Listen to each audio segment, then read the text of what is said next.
and Dream Car lead vocalist Davey Havok. Welcome back to Volume West. I am joined by 1/4 of AFI, Davey Havok, and another fourth is going to join us soon. Mr. Soon to be half of AFI and 100% of Black I'm going to Audio. have all of Extremist, right? Or 2/3 of Extremist? It depends on how you're counting. You either have all of Extremist or you have 2/5 of Extremist. Okay. Although, I'm not good at speaking math. of Extremist, Lindsay Parker, I'm glad you bring up Extremist because the drummer of Extremist, who I hadn't seen in 2 years, texted yesterday or the day before yesterday and said, "Hey, I'm in LA for a week just hanging." So we had a little 2/5 of Extremist reunion with we added Anthony Anzaldo of Ceremony Cold Cave fame and had a little had an Extremist show. Does that mean that there's going to be an Extremist album now? Absolutely, it's done. All right, it's great out. to know. Well, there is a new AFI record, which is why Jade Puget is going to join us soon. It's coming out this Friday. Do you realize Friday is a real good bonanza of a new music Friday. Here are the other records that are coming out, which I by in no means I'm saying get them instead of AFI's Bodies, get them in addition to. But on the same day, Garbage's record is coming out. You also share a release date with the Danny Elfman record, his first solo record in 38 years. Sleater Kinney has a record coming out. What? That day. Wow. And also Maroon. Just Cold Cave? Not Cold Cave, but Garbage, Danny Elfman, which is his first solo record since 1980 something, and his first record that isn't film work since the last Oingo Boingo record in 94. Sleater Kinney record. And also Maroon 5 are putting out a record on Friday. Yes. I listed them in order of excitement. AFI comes first. I imagine we've discussed this. The internet has record of me singing a Maroon 5 song. Which one? Sugar? There was a party. There was a party here that used to be in Los Angeles called Beecher's Madhouse. Did you ever go to that, Lindsay? I did. I went to a Motley Crue one there, and it was very on brand for them to go to have a Motley Crue event at Beecher's Madhouse because it is a madhouse. The one in Vegas or the one here in Hollywood? The one in Roosevelt Hotel in Hollywood. Oh, behind the bookshelf? Yeah. So at the Roosevelt Hotel, there's a bookshelf, and you open up the bookshelf, and you go into this old speakeasy, I suppose, like a hidden lounge, and there would be this great party called Beecher's Madhouse wherein there were go-go dancers and Spider-Man and Big Bird were walking around, and it was a variety show, and a man would come out and play current pop hits on a violin, or a woman would come out and eat fire, all sorts of events like this, and it was filled with the Hollywood socialites and then myself go-go dancing with the go-go dancers because that's where I felt most comfortable. But there was a band called Pop Shop, right? Shop. Yeah, it was Pop Shop too. Was this like Metal Shop or like Steel Panther, but for pop? Yes, that awesome. Was the concept. It was a very different tone other than they did current pop covers. And of course, because I became a fixture at this club, it was not long before I was getting up and singing with the Pop Shop, which was a really great time. Which Maroon 5 song did you do? I butchered Moves Like Jagger. That's actually an immense song. That's actually a really great song. I was being a little facetious there. I'm not like the biggest fan of Maroon 5 or Adam Levine for them. I did really like Kara's Flowers, but I will cherry pick certain Maroon 5 songs. And that song is a monster of a song. And I actually really like Sugar. I guess I like when Adam gets into his falsetto and does kind of like a disco-y thing. A little disco-y, yeah. He had a little disco-y thing, and that was fun. He's good at that. And vibey. He's making some shorts, I believe, that I'm going to be gifted. I believe, short films or like shorts that you wear on your legs? Like little, 6 inches with some, splatter paint on them that you wear on your legs. Yeah, he's got a little clothing line coming out that my friend is involved in. And how ironic for a guy who is constantly taking off his shirt to manufacture clothes. Isn't it? Maybe there's no shirts. I didn't notice any shirts in the first rollout. Only shorts and pants. In the gifting suite, I saw some shorts and a hat or something. There was a gifting suite? No. I mean, maybe. There probably was. Well, before we have Jay come on, since we're speaking of style, and so I got to see what is built on this thing. I want you to explain to me. There's this NFT that you have. The press release I got from your hardworking publicist was you in your quote unquote unkempt state. I thought you looked quite kempt. I thought you looked nice and stylish.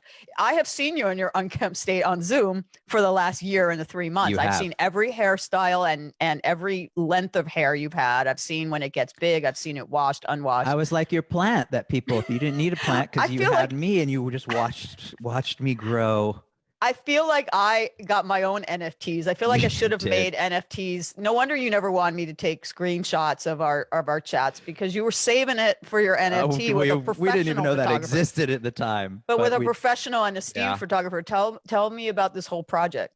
Well, I am such a fan of Netta's work. And what's her last name?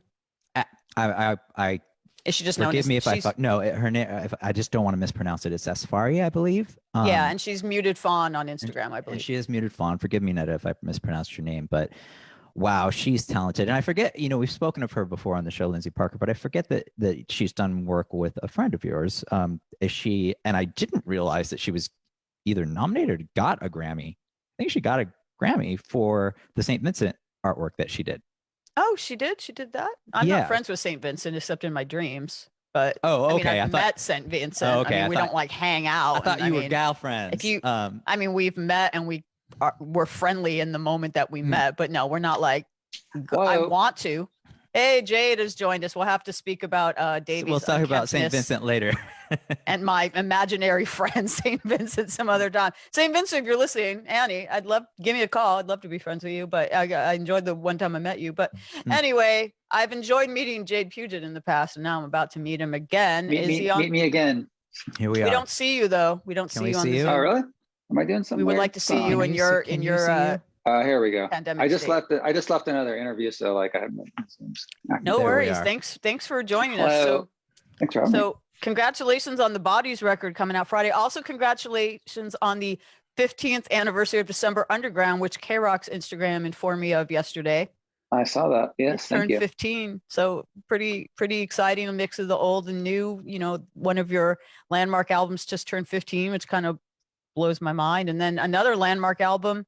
I'm just going to say it out there right now. Bodies is my favorite AFI album. Wow. Whoa, okay. Thanks, love LP. this record. I like that. Love to hear that. And Davey knows I speak the truth. I don't just say things to like kiss ass or whatever. It's true. Well, hey, it's true. Awesome. She's insulting me every Monday. That is also not true. But when I say that, when I say things like that, I mean them. And I love this record. I've had a chance to live with it for a while and talk with Davey, kind of anecdotally about it every Monday. But it's great to have you on because you pretty much produced the whole record. I know Tony Hopper was involved in the mixing, but you produced it, right, Jade? Correct. So tell me how you did that, because as you know, I've been hosting this show with Davey since when did you start being a regular host with me? Like October 2018, I'm going to say. 18? Yeah. Maybe maybe 2019 is when you really came on board. But you used to come to the studio and you would be talking about. I remember when you came to the studio to talk about "Escape from Los Angeles," which is my favorite track on the record, and how I think you even said to me "Oh, Lindsay, this is going to be you're going to love this one." And then what I said was, I hope it makes it, because I came in after we had written it, Jade, and said, Lindsay, I hope the song we just wrote a song. I'm not going to tell you about it, but I hope it makes a record because it will fit in the beds of the show. I don't know if you've ever heard the beds of the show, Jade, but it's all California and Los Angeles themed songs. Oh, okay. And then it finally made it, but and Alex still hasn't changed it. Still not in it. I keep telling our producer, Chad Alex, Smith quit this show, so we need, no offense to Chad, but we need to take out the Red Hot Chili Peppers music and put "Escape from Los Angeles" in to stay current. Now we can keep Chad in, but we could take something else out. But yes, I do remember this. Joel, can you do this right now? Alex isn't here. Our Alex is on vacation, so it's up to Joel to do that. Great. That's tired. I would like to keep Chad in just because he's an honorary OG member of the harem. But surely we could swap something out or add a little bit. "Escape from Los Angeles" is a great Los Angeles song. But my point of telling that whole story is I was talking with you, Davey, when this record was still being made, and then obviously it did not come out last year for the obvious reasons. So how does it feel to you guys to sort of be finally getting this, out in 4 days? I mean, to me, this record already seems like something we made so long ago, because I guess it kind of is. And I've been writing a lot. So to me, it's that's the old stuff, the old AFI. But to everyone else, it's hasn't even come out yet. So, but that being said, I'm very excited that this thing is finally seeing the light of day, because our release thing has been very long and drawn out. So to actually have it come out and be okay, this chapter's done. Let's move forward. Does it feel like a snapshot in time of a time long ago? Do you still connect to it when you hear it? Because now, hopefully there'll be a tour for this when that's safe to do and you'll get to do it live. But I've talked to other and I'm curious, Davey, how you feel about this too, because I've talked to other artists when it's a record that, you know, was gestating or shelved or whatever, for whatever reason, there was a delay in coming it out, that have expressed that same kind of similar sentiment. I mean, I'll always connect to it, certainly. But the thought of, you know, Dave and I being in the Zen room writing these songs, that seems like another lifetime. It really does. Well, especially with the year in between, I have the same feeling. Certainly I have a connection to it. And the snapshot in time perspective on this record is relevant for, I think I can speak for both of us, every one of our records in that regard, because they are always just relevant and representing us at a period of time. For me, that snapshot for what my participation in this record is hasn't changed, because nothing has changed since that period of time. Although it was a long time ago, my life hit pause. And like, so, this is the new hot shit. Yeah. So this is like, that's it. And those sentiments and those themes and those songs, not much has changed in my life, because as we've talked before, Lindsay Parker, you know, I get inspiration from living, and there's been no living for me. And so those are the most, the freshest moments for me as far as actual real life goes for me. We need to write some punk then. Sitting in my house, right? Not doing anything. We did that. Right? Our secret band. We have another band, Lindsay Parker. Let the secret out. What is this other band? I was listening to some of the secret band, I think yesterday. It's good. There's a song that I forgot about, and I was like, man, it's good. Is it good? Are you just joking around, or are you actually have a secret band? Of course we're not joking around. Because you have like 10 bands. Another band. Yeah, of course we have another band. Well, it's punk. That's why I bring it up, is because it kind of fits in that. As I recall, when did we do it, Jade? I mean, there's songs from sort of different eras, but it's all from the last, I don't know, modern eras. Of some from Bodies. I mean, some from Blood. Some from Burials. Really? It goes back to Burials. A couple, yeah. I mean, definitely would be considered like of that ilk. That era, that time. I mean, I don't know if anyone's ever going to hear this. I hope they do. Yeah. What's the name of your secret band? Does it have a name? I feel like it does have a name and has a great name in my opinion. We should. I don't know if we should say the name. I think you should. If it never comes out, then it'll just be like, it'll come out. This will put it into the universe. When are you guys going to release like X, you know, like, and we don't want it to be like, maybe we should say it, because I can't believe no one else has that name. And at least then we've said it at this point.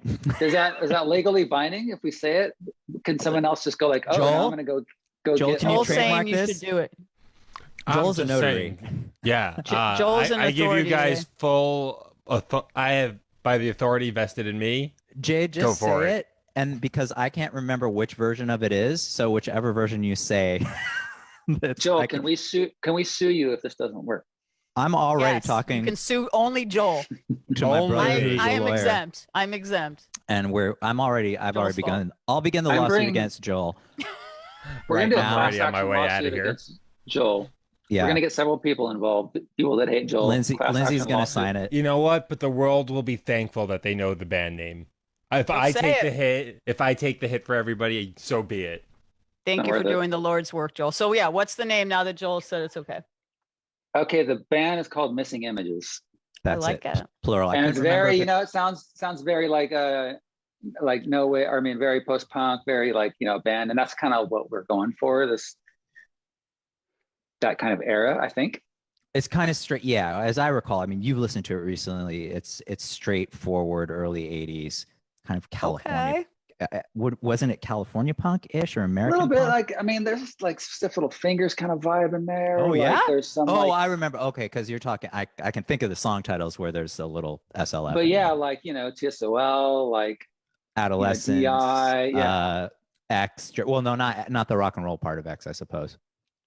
There was. I remember getting a real, L.A. Ron Emery, right? Yeah, definitely. You could speak on it better, because I, again, haven't heard it in years. But we were, as we say over and over again, when we're writing, at least when we're writing together, and please correct me if I'm actually, definitely correct me if I'm wrong, Hade, because, you know, in interviews I say this all the time. So I believe that even when Jade is writing independently, definitely when we're writing together, we just write. And if something moves us and it goes in that direction and we create something we like, and we're creating something that is inspiring, we continue on that until we're done with it. And then we reassess it. Before I go on, is that true? Do you do that on your own too, Jade? Do you just let it fly? Are you talking about like writing these types of songs? Not necessarily. What I'm talking about is that we just write a song and then we say, oh, this is that type of song. Do we want to do so? Okay, right. So when you sit down alone, as we do, and we just kind of go for it, it's more common for you to sit down alone and just let it flow rather than say, I'm going to write an AFI song. I'm going to write a Black Audio song. I'm going to write this score. I'm going to write right. You earmark it later, like you think, oh, this will work for this, or nothing, it kind of decides what it wants to be. And AFI has kind of a pretty broad net, so a lot of things can be AFI. Mm-hmm. And even Black Audio is kind of like a lot of things could be Black Audio. So like usually it falls somewhere in there, but but with Missing Images, we were like, because we I wrote think we so come from, many. Yeah, and we come from such a similar background of stuff that we loved, that type of song comes out of us sometimes, and it's always like, oh, that's like that one that'll go into that pile of Missing Images. Like maybe that'll come out someday, maybe not, but like that's definitely one of those. Well, is it going to come out now that we've put it out there into the universe with the name, and Joel's going to get sued and all that? Now that we put it out there, it'll certainly never come out. That is not true. I mean, this is a big step for us to like put it out there. Like, if I'm getting sued, it better come out. Yeah, Joel. No, you're getting sued regardless, Joel. Oh, okay. Joel's gonna sue us for not putting it out. Damn, I'm not answering the door. I love the fact that we had you to come on to talk. There was big news today for your other two bands that Black Audio are going to be playing the Cruel World Festival, which we were talking about before you came on, and that AFI have a record coming out Friday. And we end up just talking about this like missing Images album instead. But I'm excited for anything you guys. We made it up. Aren't we good at freestyling?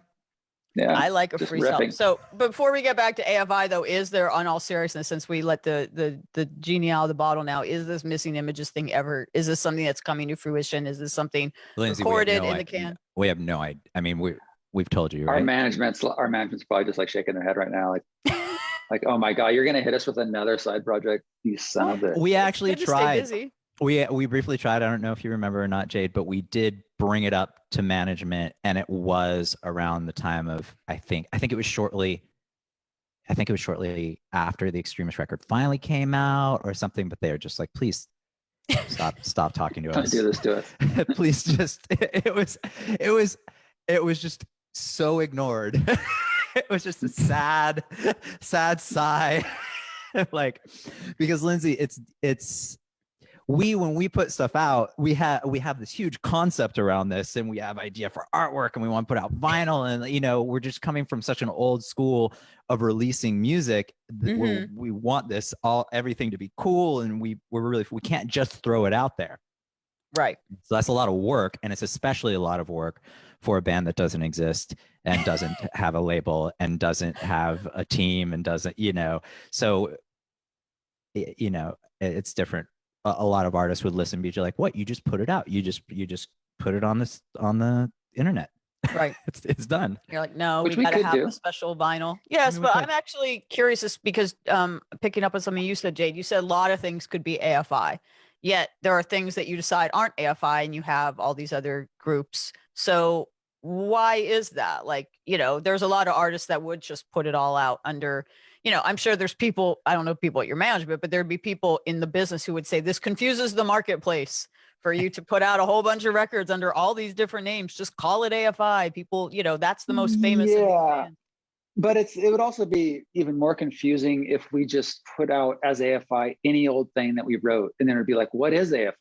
Even because we already changed what we're doing so drastically between records that if we were just throwing everything in the kitchen sink in there, it'd be like, okay, like I don't even know what AFI is anymore. So like we have to keep some kind of coherence to our vision of what we're doing as a band. That's true, but I will say, I mean, one of the things I really love about this record, Bodies, is that it is really wide ranging. I mean, there is obviously it all sounds like it's by the same artist. It doesn't sound like a K-Tel compilation or anything. It doesn't sound like a various artist record, but like it does definitely have a lot of variation in it. And there's, like for instance, when you put out the first two songs you put out together in tandem were Escape from Los Angeles and Twisted Tongues, right? You put them out at the same time. totally different songs, totally I mean, different vibes. this might be our most eclectic record.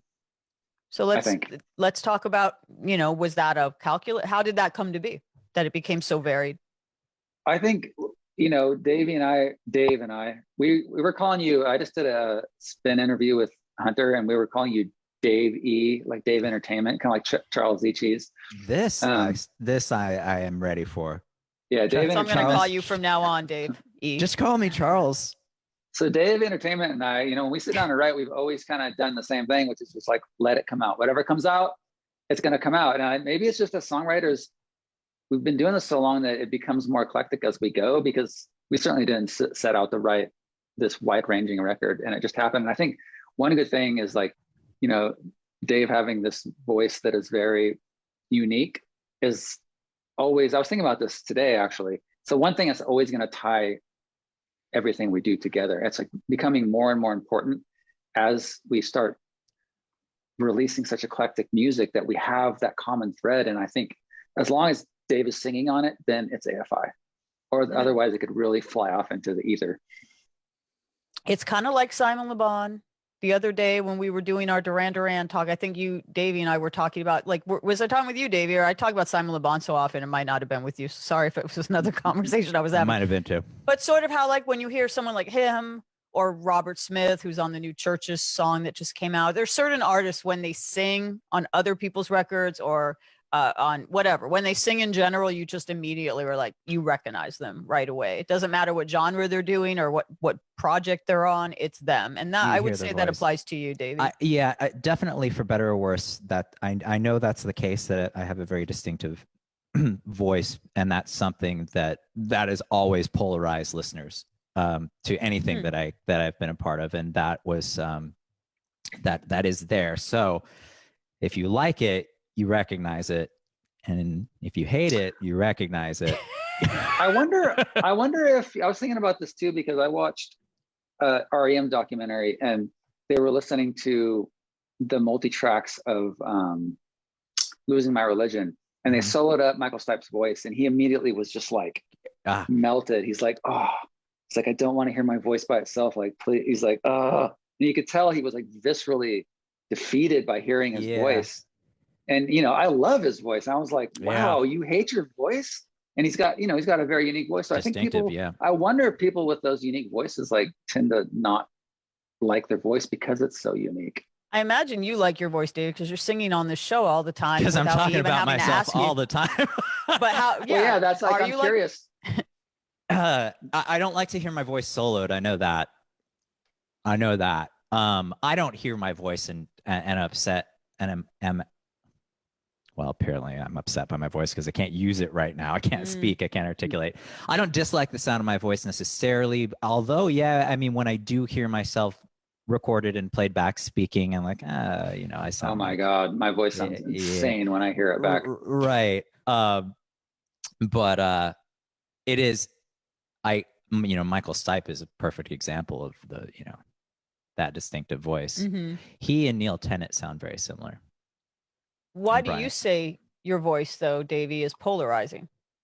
It just is. I mean, I only say that because over the years of being in AFI, people, I just know, I remember people either really, not necessarily saying, I love his voice, but definitely there was the converse of like, I can't deal with his voice.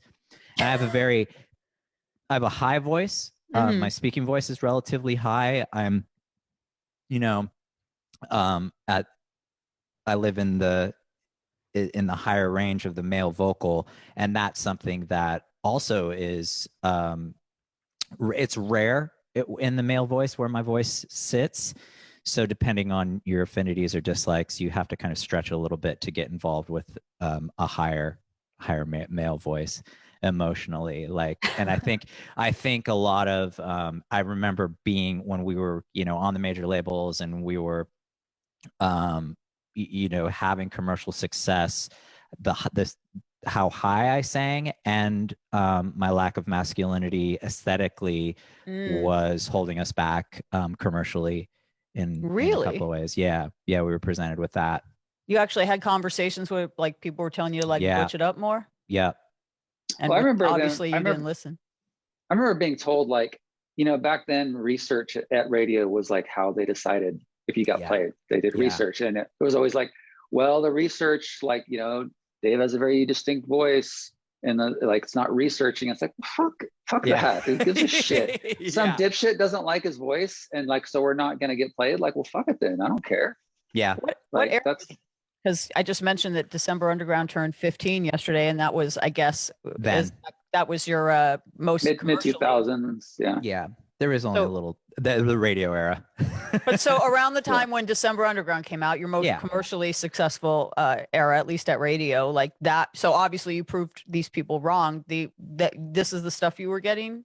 The flag. Yeah, I mean, not, and it's throughout the course of AFI, throughout the very beginning, because I have a distinctive voice, so it really and it translated to the mainstream as well. But it's in that case, in that regard, I'm just really grateful because we're here 30 years later, and because we're releasing our 11th song. That means that we've made it through. We've made it through, and there are some people who really like it. And so in that regard, whether it sits on a song like Twisted Tongues, or whether it sits in a Black Audio song, it is distinctive and generally can draw in those people. Like in the case of Black Audio is a good representation of that, because there are a lot of AFI fans who came over to Black Audio who likely were not electronica fans. Interesting. There's one thing I want to ask before I know we have to take a break, but there's one thing I want to ask, since we're talking about writing and writing for other projects, and we're talking about Black Audio, and we're talking about the sort of like things being considered not macho enough or whatever. I was mentioning how I went to see Adam Lambert yesterday. It was like my first concert in almost a year and a half. I went to see him at a charity event yesterday. And I know you've talked about this a little bit, Davey, on the air, but like you guys were, you were supposed to write a song, or you submitted a song for Adam Lambert's first record in 2009. Can you tell me about that? Like, does a demo of that exist anywhere? A couple, right, Jade? Two or three? Yeah, I have. That's actually a really cool song. And he actually said, if I'm not mistaken, that he recorded it. It just didn't make the record. Oh, or he told, that got through us through our management. Like he actually tracked it. I think you're right. Yeah. And it just didn't make the record for whatever reason. But I still like that song to this day. So what was it called? It was called here. There were two. One was LA Times, right? LA Times is the one I'm thinking of. Yeah. Yeah. Was there two? I don't know. Or wait, was Bloom what we just did with Fernando just cause? No. Yeah, that was for something else. Okay. I think we only submitted LA Times to Adam Lambert. And I think, now that you say that. We did two with Fernando, and like that was for a project that never happened. So right. That was there's all these projects that never happen that have to happen. Yeah. LA Times, like a girl. There was like a girl group called the Black Widows. That Jimmy was putting together. It was supposed to be like Pussycat Dolls but gothic or something like that. Oh my god, like Pussycat Dolls but just in black PVC. And we wrote these two really killer songs. We actually wrote three, but two really killer songs for it and obviously the project didn't happen, so those are also just like kind of I feel like you're in good company, because have you ever heard of that girl group from England called Atomic Kitten? Yeah. They were really big there. They didn't really do much here, but they were massive in the UK. And all of their songs on their first album were written by Andy McCluskey from OMD. He put that band together. I remember when I was interviewing Andy McCluskey at the time that OMD were retiring. They eventually, like 15 years later, like a lot of bands, reunited. But at that time, he was putting OMD to bed. And he said, I still believe I'm very capable of writing a really good pop song. He's like, I'm just not deluded enough to think that people want to hear it from, old, 80s me. So he's like, I'm going to go behind the scenes. And I remember him saying that he was putting together a girl group, which at that time he said was going to be called Honeyhead, but they changed their name. And that was what he was going to do. He's basically going to do a Spice Girls. And I was like, okay, good luck with that. I didn't really think much of it. And then like later I'm reading about Atomic Kitten having the #1 song in the UK, and I'm like, holy cow, Andy McCluskey did what he said. Cool. So I feel like Black Widows needs to still happen. I mean, they would have a couple. That's what I'm saying. I actually lobbied for one of those songs to be on Black Audio record, because it's like, it just sounds like Black Audio, because it's I guess it's because it's Dave and I, but like I always love that song. It's meant for a female voice. You can sing it. You got a high. You just said you have a very high. Voice. I can sing it, but not great. But the Adam Lambert song LA Times did not come out. I obviously didn't come out by him, but you never revisited it as a Black Audio song or a AFI song or anything like that. We did. We I don't know if you remember this, Dave, but we re-recorded it in a lower key. Oh yeah. At some point, and it just didn't. I don't know if it was for AFI or for Black Audio, and it never work. Whatever. Well, Yeah. you got plenty of other stuff going on. We should take a break and then actually talk about the record that is coming out on Friday, Bodies by AFI. So we're going to take a break and we'll be back with Davey Havok and Jade Puget from AFI, Extremists, Missing Images, and many other bands, and Black Audio. It's on. It's out. Yes. It's out there. We'll be right Welcome back to Volume West. I'm joined by one half of AFI, all of Black Audio, at least 2/5 of Extremists. Listening to that intro, I'm like, does Extremist or Missing Images even exist? Because it's not even on Dave's CV. So like, I guess. Is Dream Car mentioned? I know. Dream Car. I don't know if it's on that one, but it's there sometimes. Yeah, no, I didn't make it, man. I'm just, insulted. I told you, Lindsay keeps insulting me.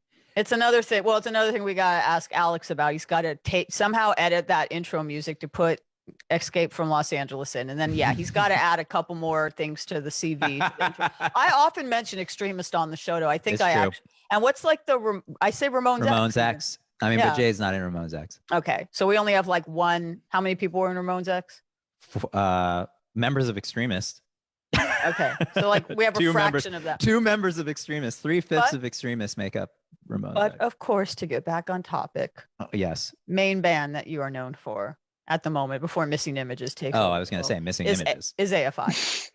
And AFI have a new album. Is it your 11th album, did you say, Davey? Yeah. 11th album. Wow.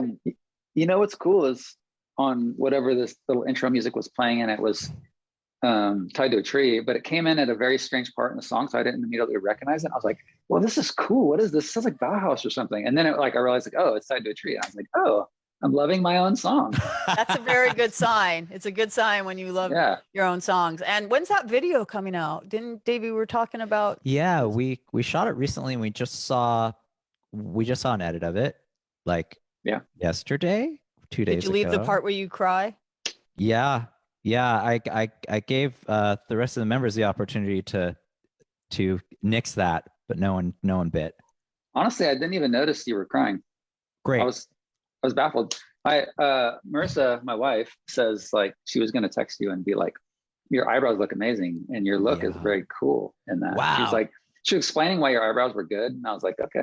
Yeah, Leah is speaking of Bauhaus, speaking of stealing from our forefathers further, Leah, my makeup artist and friend, kills that brow. She knows how to do it. Yeah, I definitely not unkempt anymore. Not unkempt anymore. Thank you, Ash. Despite the fact that the NFT that you did says you're unkempt. I'm currently very unkempt. Kempt. You look all right to me. You look pretty kempt to me. Thank you. But I'll kempt it up before the next time I have to leave the house. I'll Gary Kempt it. You were well kempt and verklempt in the video. I am Kurt Smith, but I will Gary Klempt it. What? I want to ask about another song that you made a video for, Dulceria, because I mean, Davey and I've talked about it before, but this is the first collaboration. It's with Billy Corgan. It's like the first co-write that you've released that has ever come out at least under the AFI name, right? It's like the first time you've ever had an outside writer. So how did never even written with someone else even that didn't come out. So I want to find out how that, I mean, obviously I know that AFI toured with Smashing Pumpkins a couple of years ago, but like, how did that come about if it's something that you don't normally seem open to doing? Billy and I got together to write for something unrelated. And I don't like to write with people very often. Like I've done a lot of writing sessions and it's so tedious and it sucks and I hate it. And it's so soul destroying. And it's like not artistic and creative, but writing with Billy, I was like, I didn't know him. I just met him the day that we started writing, and it was like really cool and creative and it flowed really well. And so, and I knew also Dave was friends with them. And so I'm like, well, at the end of the record, it's like, let's get together with Billy and write something and see what happens. And just because I had a very rare experience of having fun writing with someone, and, luckily it worked out. And we wrote a bunch of stuff. So like, we didn't write Dulceria. We wrote all this, like we wrote a few songs and some other parts. And then I went back through at the end and kind of like picked various parts and sort of pitch shifted them down and to match together and create a dulceria. So, but nevertheless, it was still a really great experience. And he's such a killer writer. Like he's still, he's been doing it for so long. And some people they don't have gas in the tank after a few decades of doing this, but he just can still just write killer melodies, killer parts. He's so good. Why do you find, I don't know who you've written with before or in what capacity, like for what projects, but why do you usually find it, as in your words, like soul destroying or just not fun? Because when you're writing, doing a writing session with professional songwriters, it's or an artist, usually okay, we got to get a song or some songs together today in this session. You have to complete a song. And that's not a very artistic way to write. So you're essentially forcing it the entire time. And somebody will come with an idea that isn't very good and everyone starts chasing it because you're trying to finish and that you're chasing a whack idea and it's trash and everyone's trying to finish this song that's not going to be good. And everyone sort of knows it. And it's just it just doesn't feel good. It doesn't feel like you're making art. It feels like it's commerce and it's not fun. So you mentioned the term when you were speaking about Billy, about gas in the tank and him still having gas in the tank after 30 years or more. And that's how long, it's crazy to me that December Underground just turned 15, but this month is the 30th anniversary of the band from when you formed as teenagers. That's crazy to me. And you clearly still have gas in the tank. You have all of these different projects, all of these different songs. This is your 11th album. It's my favorite AFI album. So, you're still at the peak of your powers. What do you credit? How do you still have gas in the tank after 30 years of doing this? Well, see, I came in after the band had been together for 8 years. So I had this fresh gas, you know what I'm saying? My tank was full. Their tank was their tank was on E, gas light was flashing. I came in with the full tank, the unleaded, the 98, and I can't, and then I filled everyone's tank back up and we just started, rocking and rolling, Dragula driving down the highway of rock. Wow, Dragula. And so just good job. And so, no, I mean, I can I point out that I understand that you're kidding, but listeners, none of you are necessarily aware that Jade Puget is one of the funniest human beings. He really is. But I'd like to also point out that I think Dragula also happens to was a single around the same exact year that Jade is referring to the gas tank filling that he did with AFI. I think Dragula was late 90s. Right. I think it was. So that was just really well done. I'm going to go. Do you agree, Davey? Did he refill your gas tank after when he came in 8 years? I didn't realize 8 years. It was 8 years though. I knew Jay, that you were, you came into the band a bit later, but I didn't realize it had been 8 whole years. It was 8 years. I mean, Jade joined the band in 98. Well, so 98 or 99, Jade, right? So November of 98. Okay. So about 8 years. Jade was playing. We were definitely high octane at that point as far as really we had finally gained momentum as a band at that point. It was right before Jade joined the band that we really started to have an international draw and that we were selling thousands of records as opposed to hundreds of records. And by thousands, I mean probably 5 or 6 or something like that. However, I mean, we were ready to go, but we needed Jade to go. And so there didn't need to be reignition, but of course, what AFI is and has been since Jade joined the band is what the world knows and loves as AFI. Certainly, there are some people out there who only like the pre-Jade Puget stuff, but they, stop listening to AFI. And does that happen? Is that sort of like how, to mention another member of the harem, like the Red Hot Chili Peppers, where it's kind of like, oh, I only like it the first 2 Red Hot Chili Peppers. I didn't it when you. Yeah, of course, but they're gone. They're long gone. At this point, a lot of people might say Black Sails is my favorite record, but to hear someone say their favorite record is very proud of you, I don't. You don't hear it. Yeah, you don't hear. When I hear that, which I occasionally hear, it's not met with, and I dislike the new stuff, because if they're even engaging with me or even paying attention to AFI, they've been on board. So the people who liked the, what was AFI are just so gone. They're not coming to a show. They realized at some point that was never coming back.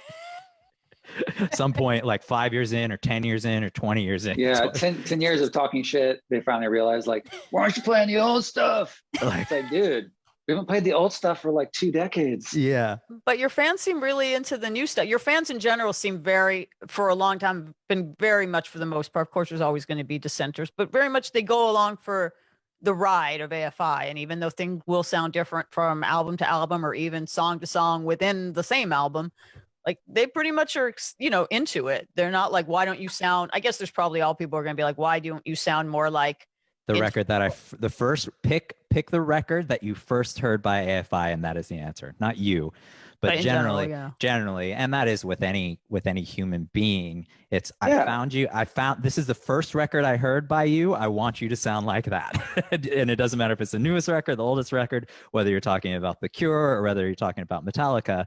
It's like you hear whatever your first exposure, that's the romance, and that's the but it's understandable. Yeah, it's like that's what's important. That's what you discovered that time in your life, the newness, the discovery. It's like, so I don't get, people will come out and be like, what, my favorite record is Black Sails, and like I could get offended and be like, oh cool, your favorite record is something that came out like 25 years ago. But I understand it, because I feel the same way. Like my favorite Cure record isn't the last one they put out. And so, which was a long time ago. Yeah, my favorite one is Disintegration, I guess, which is actually one of their later records. But fair point. I'm sure Robert Smith gets a lot of like, when are you going to make Disintegration again or whatever? But in general, it sounds like he is making Disintegration again from everything he's been talking about. It's like, I did it on Bloodflowers, and I'm going to do it again. He's also apparently he's made an entire album that's an hour of noise. It's going to be a solo record, but I don't really believe anything Robert Smith says, because he's, he often says things are happening and they don't, but I'd like to believe this time he's not, give me that noise. The noise record that he made, I presume it wasn't electronic noise. It was guitar noise. It sounds like it's going to be his Metal Machine music. He basically said it's like an hour of noise, and he doesn't feel like, with The Cure having been gone for so long, that this should be the record that's the comeback record of The Cure and is under the Cure name. So much like you guys put things under different names because it has a different aesthetic, it's not going to be a Cure record. It's going to be a Robert Smith record. But I do want to talk a little bit more about the AFI record, but we need to take another break. So we're going to take a quick break. We'll be back on Volume West with Davey and Jade, half of AFI, all of Black Audio, parts of Missing Images, and Extremist. See, I got Extremist in there. We'll be right back on Volume West. Welcome back to Volume West. It's been a little bit of it was supposed to be an interview about AFI's record, Bodies, that comes out this Friday. That's why we had Jade Puget on. We ended up talking about many other things, which I am not complaining about at all. We got a little bit of scoop about one of your 10 other bands. I got my Adam Lambert scoop that I wanted. But I do wonder, because as I said at the top of our interview, this record was supposed to come out last year. I'm so glad it's coming out now because it's so great. But how long has it been since you guys have physically hung out together? Because I know even like the music videos you were doing, you sort of socially distanced and filmed all your parts separately. And, have you been just totally Zoomed? No, we saw each other at Dulceria. Okay. So things. And when we shot our last video for Tied to a Tree, it was like we had all been vaxxed, or some of us had been. So like it was kind of like in person, masks off, like in a room talking for the first time. So that was kind of the first real interaction with the band. That's what I meant. Yeah. I meant to say Tied to a Tree. We did pass each other at Dulceria, but we actually got to hang a little bit at Tied to a Tree. You guys, I imagine you must miss being together and certainly playing live together, whether it's, with Black Audio, whether it's with AFI. I mean, what is the plan? I know, obviously right now things are still very iffy, but you did just announce that Black Audio are at least doing one show at Cruel World next year. Are you hoping that, when it's all safe, to be able to tour this Bodies record? We're trying to rent some sort of hall to get the Missing Images show lined up. Yeah, like a VFW hall, maybe, Or if anyone has a house or a basement that that we could use, because then we could just avoid any ticket sales. Also, we could stay there after the show. If you could get us a place to crash. This is when you'll finally agree to do a live stream, is for a Missing Images concert. a live stream. No, we're playing in your apartment, Lindsay. All right, come on over. We don't need to stream it. The cops will show up if we stream it. But yeah, so obviously we don't know what's going to happen with AFI. But to my point, like, have you guys missed sort of having that band dynamic that I imagine you had before COVID? Like, I don't know how often you guys wrote together or rehearsed together or like collaborated together in person, and how like the dynamic of the band changed when everything kind of went crazy in 2020. I mean, sort of. Like, I mean, Jade and I would write together all the time. And so that stopped. So Jade has been writing on his own. But as far as like the rest of the guys, we don't see them. Yeah, Adam lives up north, so it's like, and he's got a family, so it's like, it's not like he'd get away to party or anything. And also, it's not unlike us to take a year and a half, 2 years off from the road. Yeah. So this really isn't that strange. Even with the whole COVID thing, it's not that strange for us. Yeah. Well, I'm very excited that Bodies is coming out. Like I said, it's coming out this Friday. Thank you guys for taking us on all these wonderful tangents. I'm looking forward to all the other things you're doing. Get Adam Lambert to put out that LA Times song. I know. Adam Lambert needs to put out Missing Images. Okay. He can join the band. We can have him on anytime. We've run out of time, but thank you, Jay. We'll have you back on. I want to talk more AFI stuff with you later, and I'll be back tomorrow with my guest, K-Flay. See you then on Volume West.